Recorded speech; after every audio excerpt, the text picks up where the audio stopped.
Pagi semua teman-teman. Selamat pagi, Pagi. Pak. Mohon maaf ini komputer saya tadi nge-lag, terus kemudian internet juga ada sedikit problem.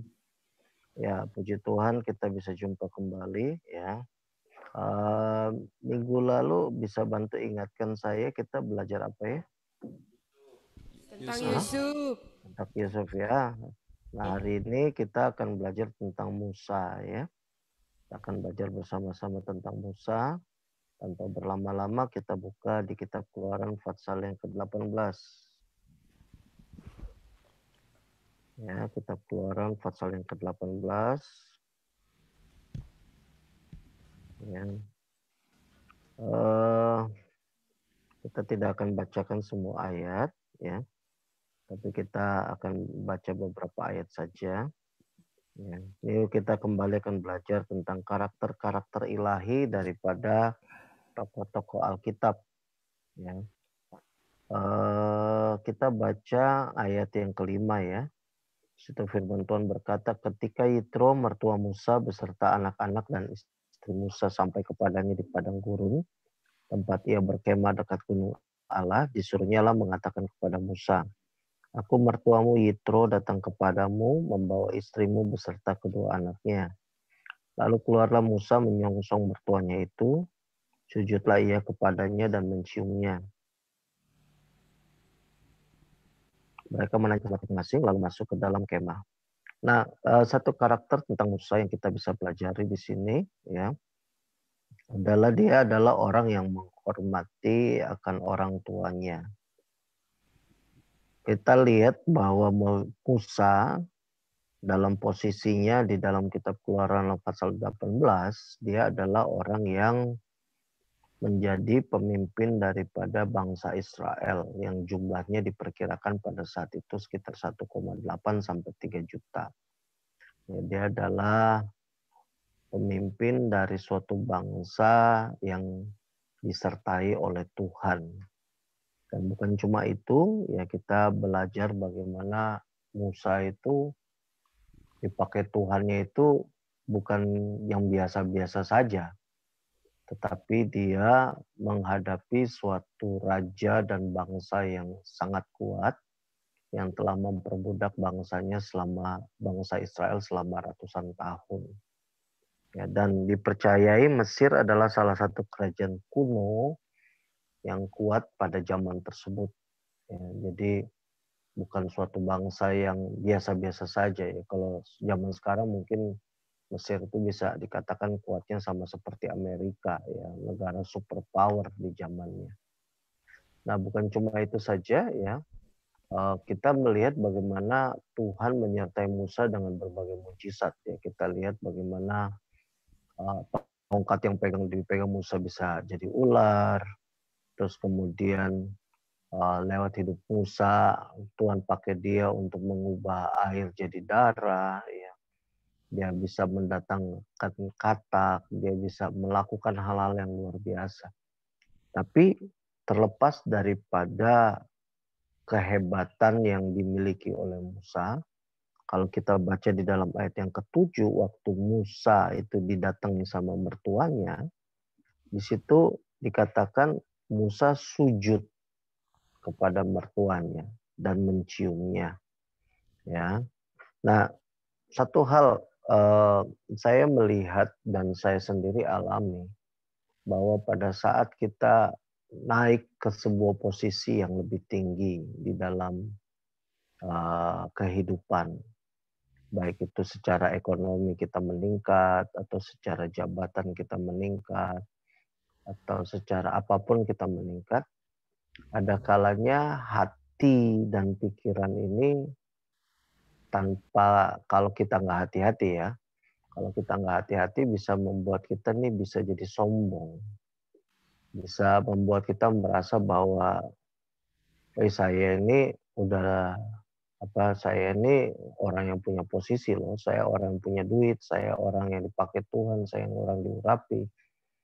Dan yang bahayanya adalah kita menjadi orang yang suka memilih-milih di dalam menghormati seseorang. Kalau orang tersebut bukan orang yang selevel sama kita, maka kita akan istilahnya ya apa namanya gimana ya bahasanya kalau kita nggak selevel sama dia ya istilahnya ya siapa kamu lah maksudnya mau ketemu dengan saya gitu.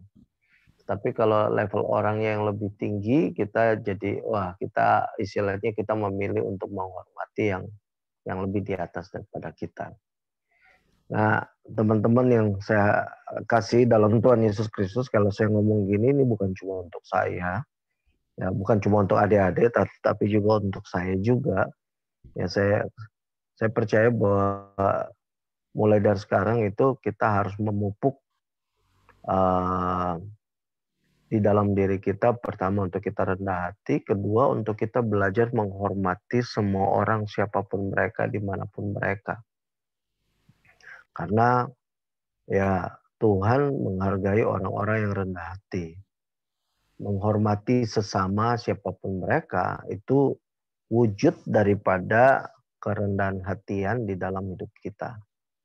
Kalau kita tidak bisa menghormati semua orang, maka apa namanya? Saya nggak bisa menghakimi sih. Tapi kalau kita nggak bisa menghormati semua orang, ya maka kalau kita nggak hati-hati, kita bisa menjadi orang yang istilahnya ya bisa dikatakan sombong lah ya, gitu merasa lebih hebat daripada yang lain.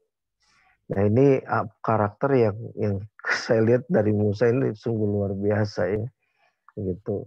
Jadi kalau saya baca kisah itu Musa sampai istilahnya sujud menyongsong mertuanya ini benar-benar sesuatu yang luar biasa. Ya memang adat zaman dahulu tuh seperti itu di mana seorang anak itu harus menghormati orang tua dengan cara demikian. Tapi ya kita hidup di era sekarang ya, saya memperhatikan bahwa penghormatan kepada orang itu sudah mulai hilang. Ya, penghormatan kepada orang tua, penghormatan kepada guru, penghormatan kepada sesama. Ya, kalau saya baca di berita media, ya bagaimana ada murid yang menganiaya guru, membuli guru, ya itu benar-benar sesuatu yang miris. Ya, di zaman saya ya guru itu sangat dihormatin, tetapi waktu saya di tahun-tahun belakangan ini saya membaca kisah bagaimana murid-murid tidak lagi menghormati para guru mereka, dan ada kecenderungan ada anak-anak muda juga yang tidak menghormati lagi orang tua mereka. Yang mungkin di Indonesia belum terlalu parah, tetapi di negara-negara Western itu ada anak-anak yang sudah tidak lagi menghormati orang tua mereka, ya terutama karena mereka tidak takut akan Tuhan. Nah, tapi jangan berkata bahwa oh kita anak-anak Tuhan nggak seperti itu kok. Memang mungkin penghormatan kepada orang tua, kepada pimpinan, ya kita masih oke. Tetapi yang saya katakan di sini adalah penghormatan tersebut mari kita tidak lakukan hanya kepada orang-orang yang lebih tinggi, yang punya jabatan, yang punya duit, atau orang-orang yang merupakan teman-teman kita, tetapi marilah kita belajar untuk melihat orang-orang yang di bawah kita juga dan belajar menghormati mereka ya. Saya sudah sampaikan bahwa di Makassar saya punya training center sekolah misi ya. Saya juga mengelola panti asuhan. Ya. Ada seorang murid saya, dia seorang tunanetra. Ya, saya ketemu dia tahun 2000 berapa ya? 2007, 2008. Ya, singkat cerita 2007 sih. Singkat cerita saya ajak dia untuk masuk ke sekolah misi, training center gitu ya. Dia terkejut waktu saya ajakin dia untuk ke training center sekolah misi.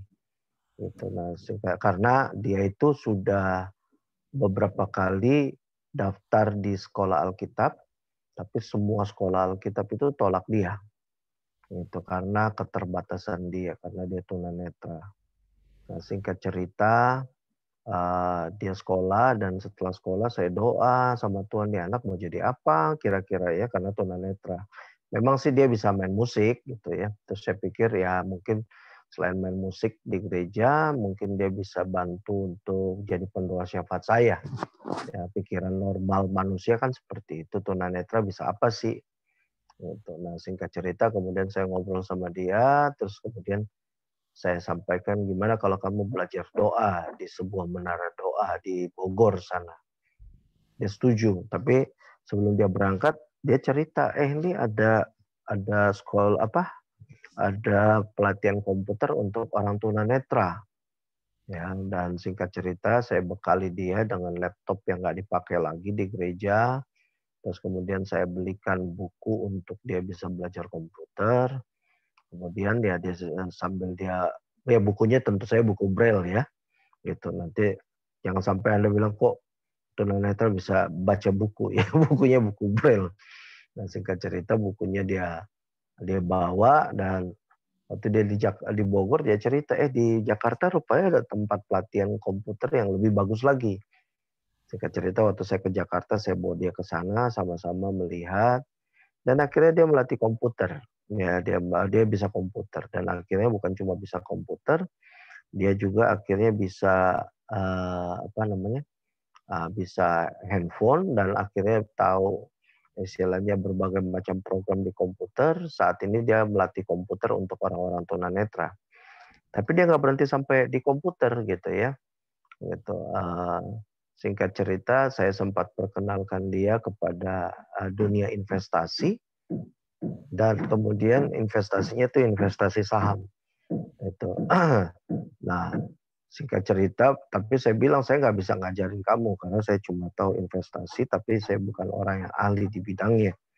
Nah, singkat cerita, dia ketemu dengan seorang yang ahli di bidang investasi saham, dan sekarang dia diangkat sebagai manajer investasi saham di sebuah perusahaan yang notabene ya, dan dia bukan cuma jadi manajer investasi, tetapi dia menjadi satu-satunya orang tunanetra yang mendapatkan sertifikat untuk jadi konsultan saham di Indonesia. Nah, jadi saudara ya, yang saya mau bagikan adalah seperti ini ya. Kadang kita tuh cuma melihat orang yang sudah sukses di depan mata kita.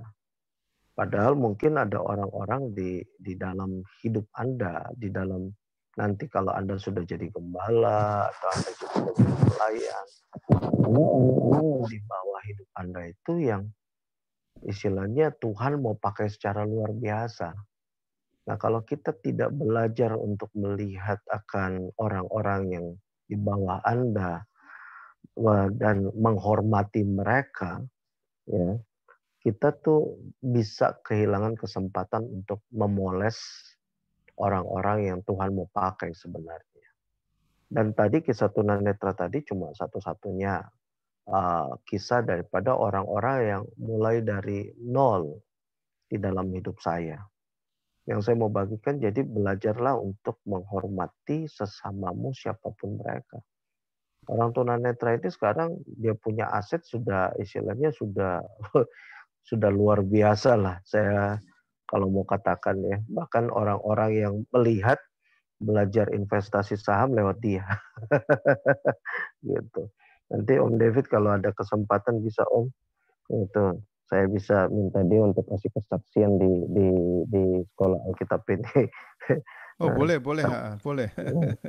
ya, jadi kita bisa melihat bahwa orang bisa bahwa semua orang tuh Tuhan pakai, ya. Amin. Nah, saya percaya juga ya bahwa Anda tuh Tuhan bisa pakai secara luar biasa.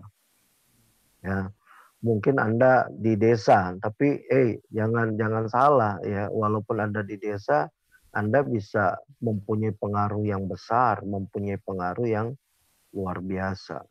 Mungkin saya udah pernah kasih kesaksian ya tentang ada satu anak training center saya, yang anak sekolah misi saya yang dipakai Tuhan untuk pelayanan kesembuhan ilahi.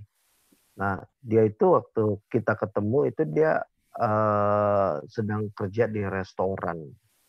Gitu. Jadi cuma seorang pelayan restoran yang biasa saja. Tetapi kalau kita ke daerah tempat pelayanannya dia, dan ini saya ngomong bukan cuma satu kampung ya, tapi daerahnya luas lah, bisa dikatakan 2-3 kabupaten lah.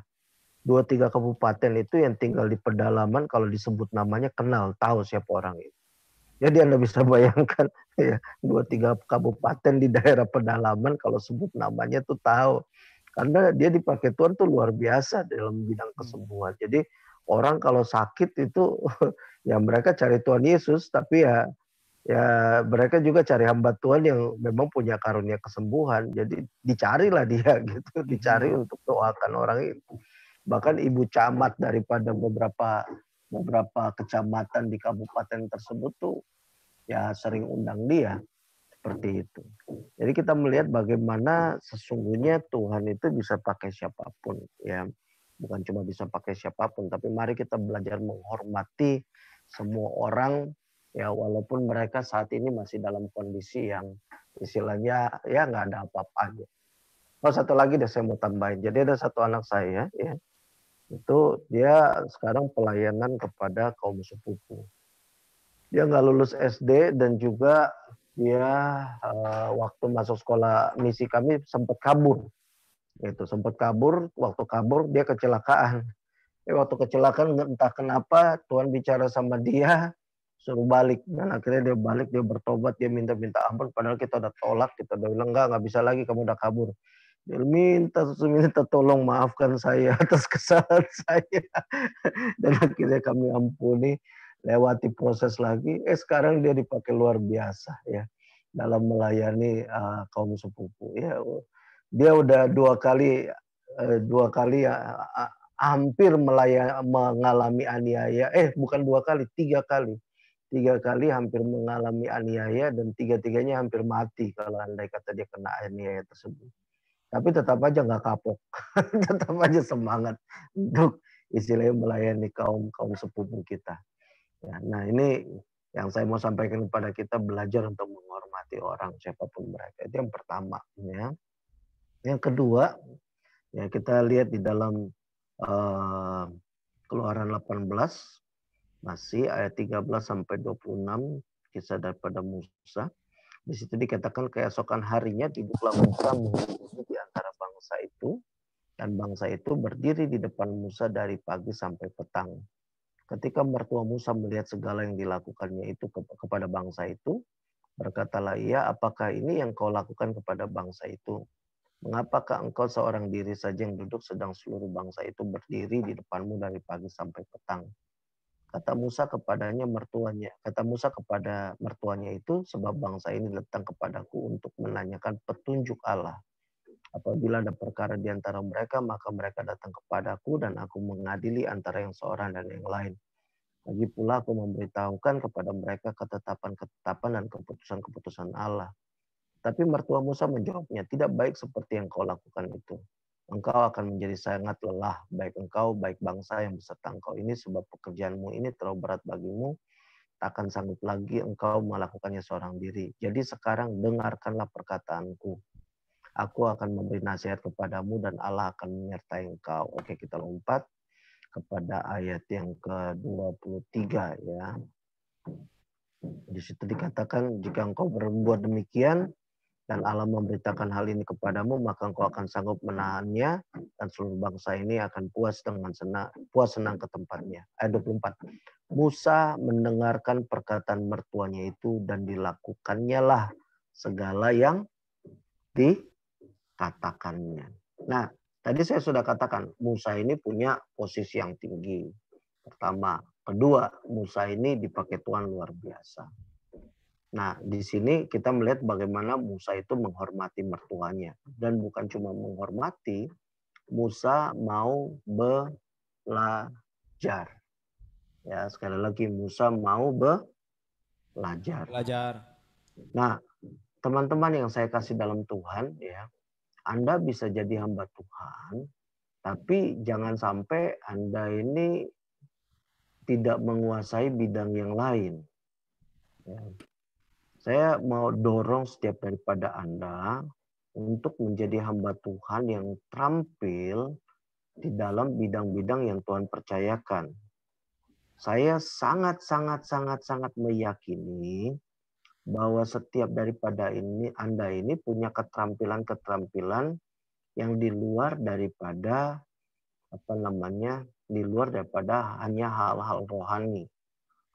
Saya percaya Anda bukan cuma bisa pimpin puji-pujian, bukan cuma bisa khotbah, atau bukan cuma bisa konseling, tapi saya meyakini ada hal lain yang istilahnya Anda bisa, istilahnya Tuhan udah memberikan skill atau talenta dalam kehidupan Anda. Nah, saya mendorong Anda untuk skill yang Anda punya itu Anda tekunin, itu yang pertama. Yang kedua juga selain skill yang Anda tekuni, yang kedua juga adalah Anda jangan alergi kalau untuk bisa belajar sesuatu untuk semakin lebih meningkat di dalam kehidupan Anda. Nah, saya belajar dari anak rohani saya yang tunanetra ini, dia orangnya tuh mau terus untuk belajar sesuatu walaupun dia terbatas secara fisik. Ya, dia selalu mau mencoba sesuatu yang istilahnya orang yang orang yang normal ogah untuk lakukan, dia tetap mau mencobanya, ya. Satu saat ya saya kasih tantangan kepada dia, saya kasih visi sama dia. Kamu nih harus berkembang, saya katakan, nggak bisa yang kamu kelola cuma orang-orang tunanetra, kamu harus masuk ke dalam dunia orang tuli dan bisu. Saya usul sama dia demikian. Dia doa, dia cari cara, ya, sampai akhirnya ketemu orang bisu. Nah, saudara, saya mau nanya nih sama Anda, ya, gimana orang buta dan orang bisu berkomunikasi? Ada yang tahu nggak caranya? Nggak tahu. Paling pakai Karena sentuh mungkin, Pak. orang bisu kan dia berkomunikasi kan pakai sign language, Iya. ya. Orang buta gimana dia mau lihat sign language? Orang bisu nggak bisa bicara. Jadi Anda bisa bayangkan betapa sulitnya berkomunikasi dalam hal tersebut. Dan akhirnya Anda tahu gimana caranya, ya. Nah, kebetulan orang bisunya sudah bisa WhatsApp-an, ya. Orang butanya juga dia kan udah jago komputer, jago handphone juga dan lain-lain. Singkat cerita, mereka berkomunikasi lewat WhatsApp. Jadi Gimana nulis di WhatsApp? Pakai braille atau pakai apa? enggak. Sekarang kan handphone kan sudah ini, Om. Sudah sudah bisa bersuara. Oh, Gitu. iya. Jadi aplikasi suara tersebut. Jadi itu mereka bisa ngetik dengan aplikasi suara tersebut. Jadi ada aplikasi yang kalau mereka mau ngetik gitu ya, ada tekniknya. Gitu. Untuk mereka ngetik, untuk mereka ini, ya. Jadi mereka komunikasi seperti itu. Nah, satu hal ya, saya melihat bahwa dia terus mau berupaya melakukan sesuatu, terus mau belajar, ya. Nah, satu saat ada anak saya yang melayani kontekstual, ya. Nah, singkat cerita dia berada di satu tempat dan kemudian dia kan kita mesti, untuk orang-orang yang kayak gini mereka harus punya suatu keahlian lah. Nah, singkat cerita akhirnya dia katakan, oh pastor, saya nih punya keahlian sebagai seorang, saya ahli listrik gitu. Terus dia bilang, bisa nggak beliin aja alat-alat listrik untuk saya gunakan untuk saya pelayanan, ya. Saya belikan. Nah, saudara, ya rupanya keahlian dia dalam hal tersebut membuka jalan untuk dia melayani orang-orang yang belum mengenal Tuhan. Seperti itu. Nah, saya meyakini kalau Anda nih ahli pertanian atau Anda ahli perikanan, ya, jemaat-jemaat Anda akan memerlukan Anda dan orang lain akan perlukan Anda. Ya, mungkin Anda nggak punya karunia kesembuhan, jangan putus asa, jangan frustasi, jangan takut gitu. Ya, bahwa Anda tidak punya karunia kesembuhan, jangan membuat Anda merasa bahwa saya tidak dipakai oleh Tuhan. Mungkin Anda adalah bagian daripada tubuh Kristus yang lain untuk melakukan hal yang lain, ya. Tidak semua orang punya karunia kesembuhan seperti Pariaji. Tidak semua orang bisa berkhotbah bagus seperti Pendeta Gilbert. Ya, di Balikpapan baru-baru ada seorang pendeta yang dipakai Tuhan dalam karunia kesembuhan yang luar biasa. Dan saya melihat, wah, luar biasa orang ini, ya. Tapi nggak semua tubuh Kristus seperti itu. Anda harus mengerti. Ada memang yang punya karunia khusus.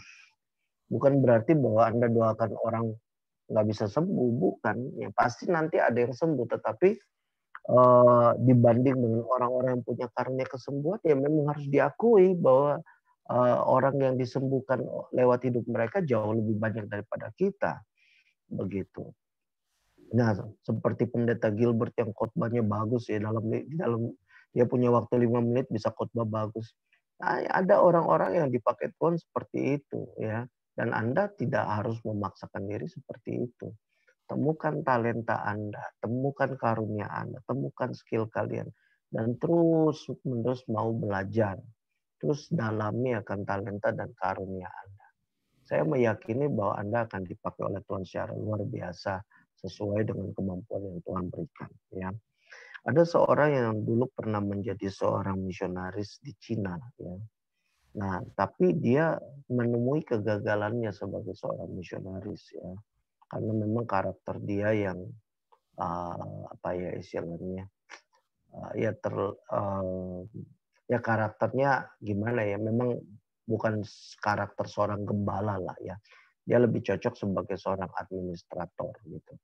Dan dia akhirnya pulang ke negaranya ya, dan akhirnya dia nggak berhasil, saya lupa namanya siapa, tidak berhasil sebagai seorang misionaris, tetapi rupanya dia ini adalah seorang konseptor. Anda ngerti maksud seorang konseptor? Ya, konseptor itu adalah pembuat konsep.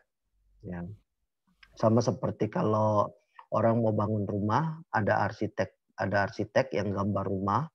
Jadi dia gambarin dulu rumahnya, baru dia berikan kepada orang yang akan membangun. Kira-kira seperti ini rumahnya, maunya seperti ini.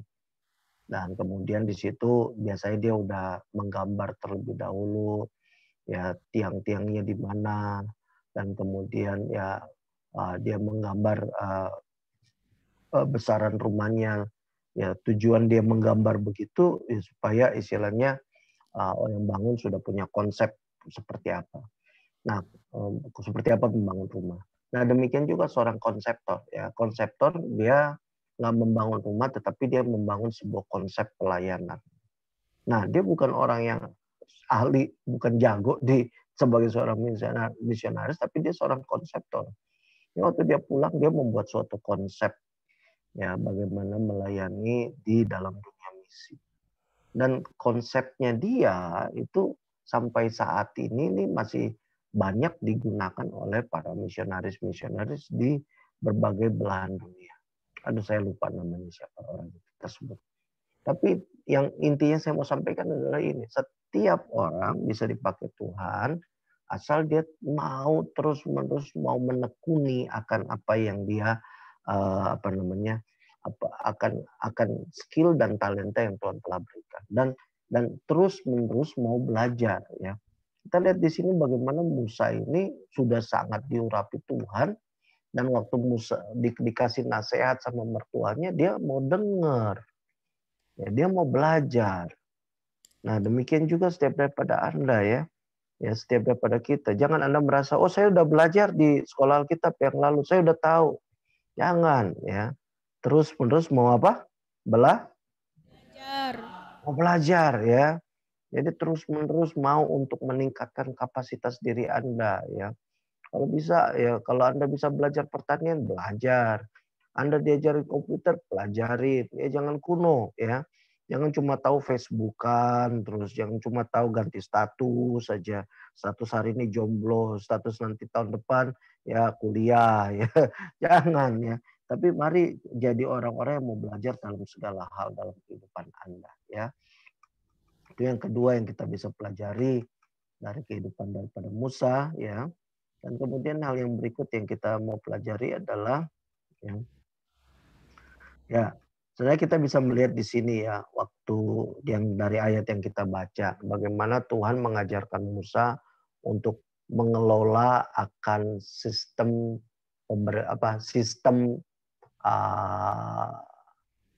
sistem untuk membagi waktu dengan rakyatnya ya. Di situ ada pengelolaan yang kita lihat. Nah, dari apa yang kita baca tadi, ya kita belajar bahwa bagaimana Tuhan mau kita untuk belajar mengelola hidup kita, ya. Nah, belajar untuk mengelola waktu kita, belajar untuk mengelola akan keuangan kita, belajar untuk mengelola mana yang penting, mana yang menjadi prioritas dalam kehidupan kita, ya. Nah, satu hal yang saya perhatikan adalah seperti ini, bahwa di dalam kehidupan hamba-hamba Tuhan, ya, saya bicara secara umum saja, ya, banyak hamba Tuhan di Indonesia yang saya bisa katakan, ya ini perlu banyak meningkatkan akan tata kelola keuangan dan manajemen waktu dalam hidup mereka, ya. Banyak hamba Tuhan yang istilahnya di dalam keuangan daripada gereja dan keuangan daripada pribadi ini mengelolanya dengan cara yang salah, ya. Ya, kita bersyukur bahwa kita diberkati sebagai hamba-hamba Tuhan. Tetapi saya mempercayai bahwa berkat yang Tuhan berikan itu Tuhan mau untuk kita bisa jadi berkat bagi banyak orang, ya. Saya mau kasih contoh aja, ya, tempat saya menggembalakan, ya. Di masa COVID-19 ini, ya, di masa COVID-19 ini, dari sejak COVID terjadi sampai sekarang, ya, pendapatan gereja kami agak sedikit menurun, ya, agak sedikit menurun. Tetapi, ya, karena Tuhan memberkati kami dan memang kami mengelola, ya, sebagai gereja lokal dari sejak COVID sampai pembagian terakhir kami bagikan bulan September atau Oktober, kami bagi sembako itu, kami membagi ribuan paket sembako. Pertama. Kedua, kami turut mendukung, mensupport hamba-hamba Tuhan di daerah yang terkena dampak COVID. Intinya yang saya mau sampaikan ini adalah di tengah-tengah daripada banyak gereja yang alami kesulitan, di tengah-tengah daripada jemaat yang, ya bukan cuma jemaat, tapi orang-orang yang akhirnya di PHK dan akhirnya mengalami kesulitan hidup, kami justru pada saat tersebut Tuhan tolong untuk bisa jadi berkat bagi banyak orang. Nah, yang jadi pertanyaan, apa yang jadi perbedaan antara gereja kami dengan gereja lain-lain? Ya, saya nggak tahu, tetapi yang saya tahu adalah tempat kami mengelola istilahnya keuangan kami dengan baik sehingga kami bisa jadi berkat bagi banyak orang. Karena kami mengelola dengan baik, maka Tuhan percayakan berkat lebih banyak lagi untuk bisa disalurkan. Nah, jadi ini cuma contoh saja bagaimana kita mengelola berkat tersebut dengan baik. Nah, tadi saya sudah katakan bahwa salah satu pelayanan kami adalah kami punya panti asuhan. Dan satu saat kami bagi sembako itu lewat panti asuhan kami di area sekitar di mana panti asuhan kami berada. Nah, waktu kami bagi itu ada pejabat-pejabat daerah lah, ya, yang ikutan hadir. Dan pejabat-pejabatnya ngomongin, ini panti seharusnya terima sumbangan waktu ngalami krisis. Ini kok malah panti yang bagi-bagi sembako kepada warga sekitar. Seperti itu kira-kira. Jadi yang saya mau sampaikan cuma Bagus ini. jadi berkat. Ya, bahwa kalau kita tahu mengelola, maka Tuhan pasti akan percayakan yang lebih lagi kepada kita. Itu sebabnya kalau kita baca, Yesus itu banyak memberikan perumpamaan tentang pengelolaan kepada gereja Tuhan, kepada umat Tuhan. Ya, jadi kalau Anda diberkatin, ya nantilah belajarlah pengelolaan dari orang-orang yang memang ahli di bidangnya, ya, tentang pengelolaan keuangan dan pengelolaan waktu. Ya, saya memang tahu, tapi saya bukan orang yang ahli di bidangnya. Nah, jadi saya cuma mau sampaikan kepada kita semua sebagai hamba Tuhan, kita nih harus jadi orang-orang yang demikian. Ya, bagaimana supaya kita bisa memberkati lebih banyak orang. Ya. Ahok, ya, dititipin pesan sama bapaknya seperti ini. Ya. Kalau kamu jadi pengusaha, kamu bisa memberkati banyak orang. Tapi kalau kamu masuk dalam dunia pemerintahan, maka anggaran untuk istilahnya untuk membantu banyak orang itu akan lebih banyak lagi. Ya. Dan oleh sebab itu Ahok sempat masuk di dalam dunia pemerintahan. Dan kita melihat bagaimana ya lewat dia itu pengelolaan anggaran itu sangat baik, dan dia dalam soal istilahnya membangun kota Jakarta dan sebelumnya membangun Bangka Belitung itu sangat baik.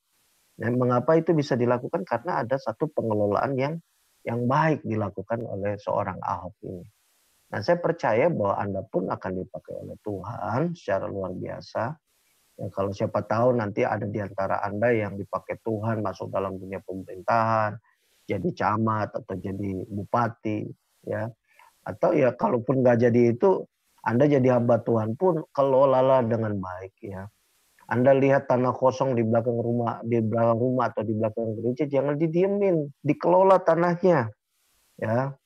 Anda lihat bahwa ini bisa jadi sumber berkat nih, ya. Anda kelolalah dengan baik. Saya meyakini pada saat Anda mengelola segala sesuatu dengan baik, maka Anda akan dipercayakan oleh Tuhan hal-hal yang lain untuk dikelola dalam hidup Anda. Nah, demikian yang saya mau bagikan pada hari ini. Ya. Sebelum Terima saya kasih. tutup, Terima kasih Pak Evert. Terima kasih. Adik-adik bisa menangkap ya hari ini.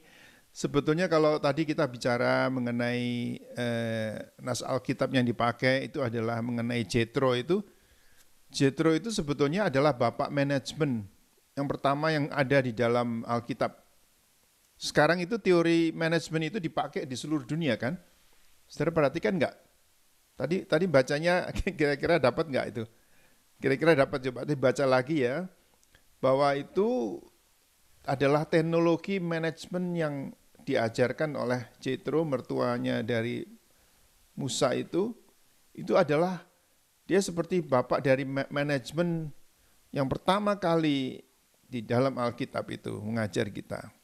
Nah itu penerapannya gimana? Nah saudara harus belajar seperti tadi Kak Evert mengajarkan kita harus belajar, kita harus mencoba untuk memanage tadi. Kalau di belakang ada ruangan, ada tempat, coba kita tanam-tanam, kita beternak, kita piara lele, piara segala macam, itu memberkati.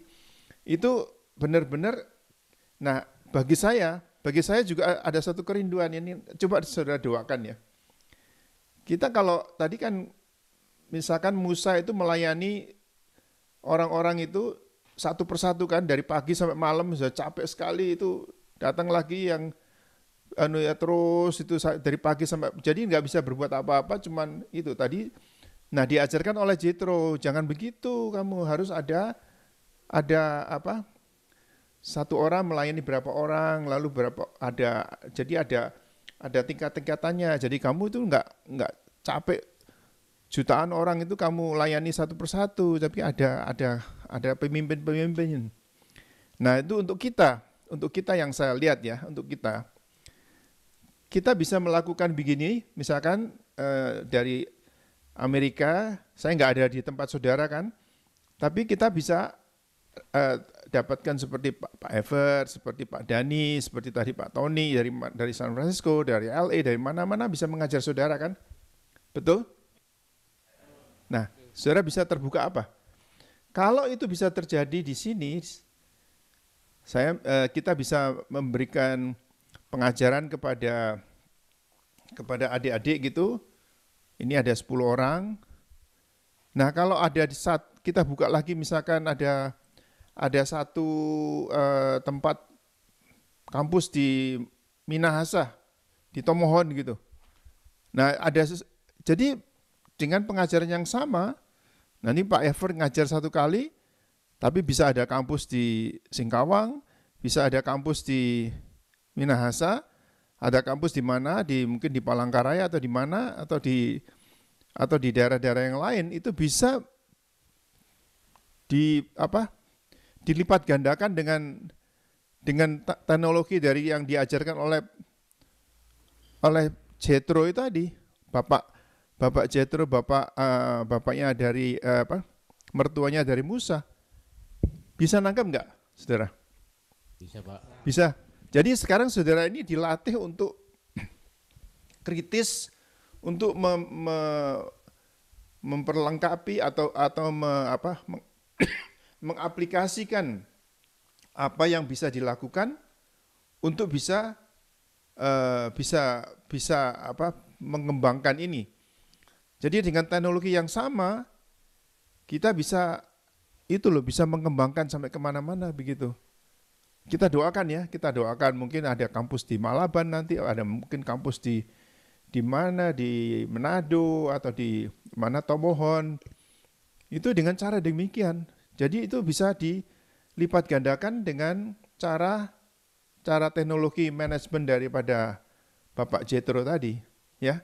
Jadi kalau saudara membaca Alkitab, ayat Alkitab, coba baca dengan baik itu, oh gitu. Jadi saudara bisa lipat gandakan itu. Jadi saudara bisa tidak usah harus melayani satu orang. Musa itu melayani dari pagi sampai malam, nggak bisa apa-apa. Jangan begitu, tapi kita harus kembangkan itu supaya. Nah kemarin kita juga belajar bahwa Elisa itu membajak dengan 12 pasang ini kan, pasang bajak ya. Jadi dia membajak paralel begitu, 12 bajak itu sekaligus, dia naik yang ke-12 itu. Bayangkan, luar biasa kan? Sekaligus satu kali jalan begitu sudah 12 kerbau itu 12 pasang binatang lembu itu bisa membajak sekaligus. Itu kan luar biasa itu. Nah, orang-orang yang seperti gitulah yang Tuhan pakai. Saya harapkan saudara-saudara mempunyai semangat demikian untuk bisa melayani dengan sungguh-sungguh, ya, luar biasa itu. Tadi anak yang buta itu bisa jadi mempunyai kemampuan. Jadi kita tidak mengasihani diri sendiri kita, tetapi kita bisa belajar, ya. Yuk kita tutup dengan doa. Kita akhiri hari ini. Silakan. Mari kita bersatu dalam doa. Bapa, terima kasih atas anugerah-Mu Tuhan, di mana pada pagi hari ini kami telah mendengarkan firman-Mu ya Tuhan yang diajarkan oleh Pak Evan. Kiranya Engkau berkati Pak Evan ya Tuhan, Engkau berkati setiap pelayanannya, berkati keluarganya juga ya Tuhan. Dan juga Engkau berkati kami yang sudah mendengarkannya, kiranya tidak berlalu begitu saja firman Tuhan, tetapi bisa tertanam dalam hati kami ya Tuhan. Tuhan berkati juga Pak David ya Tuhan. Tuhan, kami tutup pelajaran kami dalam nama Tuhan Yesus. Haleluya. Amin. Terima kasih Pak Evert. Terima kasih adik-adik. Sampai jumpa lagi. God bless you. Have a blessed week. Tuhan berkati semua. Tuhan berkati semua. Terima kasih, Pak. Bye. Bye.